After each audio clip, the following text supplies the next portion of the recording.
Good afternoon to you. Mark Sudduth, HurricaneTrack.com, here with your Hurricane Pro and HD video blog for the 26th of August 2016. Hopefully your Friday afternoon's going well. Let's take a look at what's happening with 99L. You can see a few things happening here on this satellite animation. First of all, some of these clouds streaking off in this direction indicates that there is still some shear. Upper level winds blowing stronger across the system instead of letting it fan out in a clockwise fashion in the upper levels of the atmosphere. But you can also tell that this pulse of thunderstorms right in here doesn't just expand, collapse, and go away.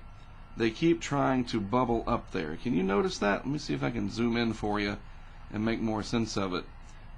It's probably just grasping at straws, but little things matter when something's this close. I mean, there's Florida right there. So watch this cluster right here. It goes up and it's just kind of pulsing instead of collapsing and vanishing like we saw yesterday, where they would come up, the wind shear would hit these thunderstorms, and then down they went.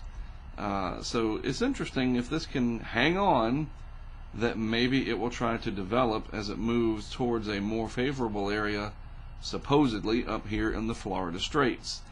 Looking at the vorticity signature, it's still there.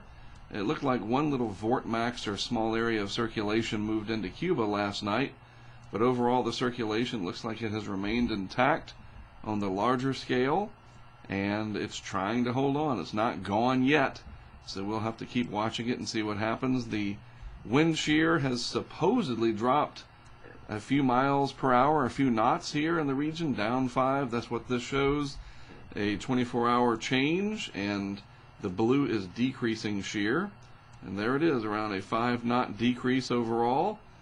So it's, it's there. It's something to watch. It's over very warm ocean temperatures right in this region, upper ocean heat content, quite warm this time of year, and so it looks like it's going to move on through the Florida Straits, and it's going to try, I guess. I mean, if we look at the afternoon models, I don't know what to make of it anymore, but I try to look for things that lean either way, that, well, that's pretty much going to be the end of it, which we thought last night.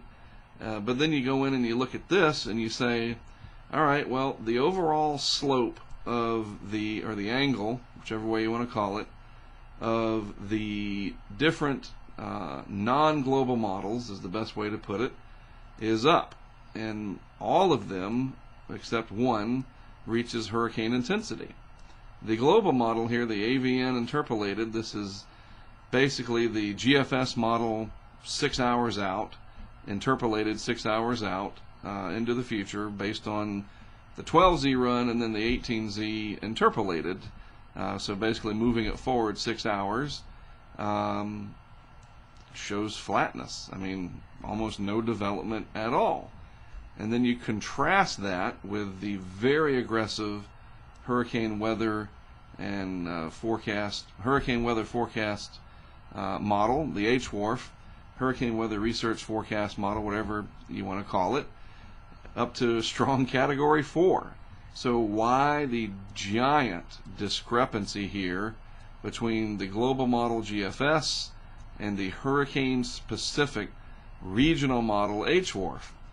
Well, I don't have an answer for that. Definitively, I can speculate that the global forecast system, not necessarily good for intensification. It shows the larger players, large areas of high pressure, low pressure, wind shear, things like that, but it's not made to specifically handle tropical cyclones. But when you see a strong tropical cyclone in the global model, typically the HWRF is going to be right there with it, indicating just how strong. And last year, this model here, the HWRF, did fantastic with handling Joaquin, for example.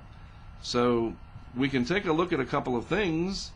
We know that the water temperatures through the Florida Straits and then in the eastern Gulf are certainly warm enough to support intensification. The question then becomes, what will the upper level winds be like? Are they going to be blowing across the system somehow? Is there going to be dry, sinking air in the area? There are other inhibiting factors that I guess the global forecast system and now the ECMWF, the Euro, are seeing, as both of those show very little in the way of intensification, and maybe they're both right. We'll have to wait and see. In fact, here is the GFS at the 850 millibar level of the atmosphere, showing vorticity. So this is basically this out in time. All right, this is the prediction for it. And remember, this is the area of vorticity now, kind of weak, and that's what it shows in the GFS. Tomorrow morning, still fairly weak here in the central Bahamas. It moves on up 48 hours. There it is right there. And then 72 hours, extreme southwest Florida, and 96 hours off the coast of Venice and Tampa region, Sanibel Island, whatever, Port Charlotte, west of you, but not intensifying much at all. Meanwhile, there's Gaston, and that's what a well-developed hurricane looks like in the 850 millibar chart of the GFS.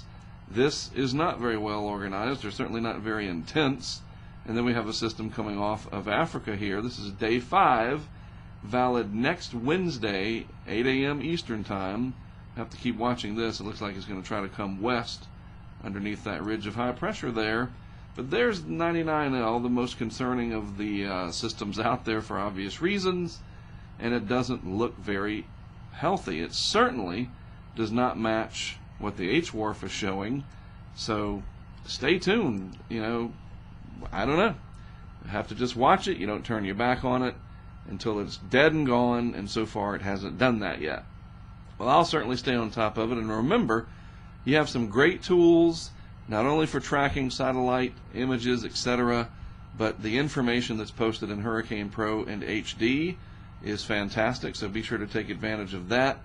And it's dynamically updated. That's the good thing about it. It's not just sitting there, you know, it's going to be updated, so be sure to check it. That's what it's for.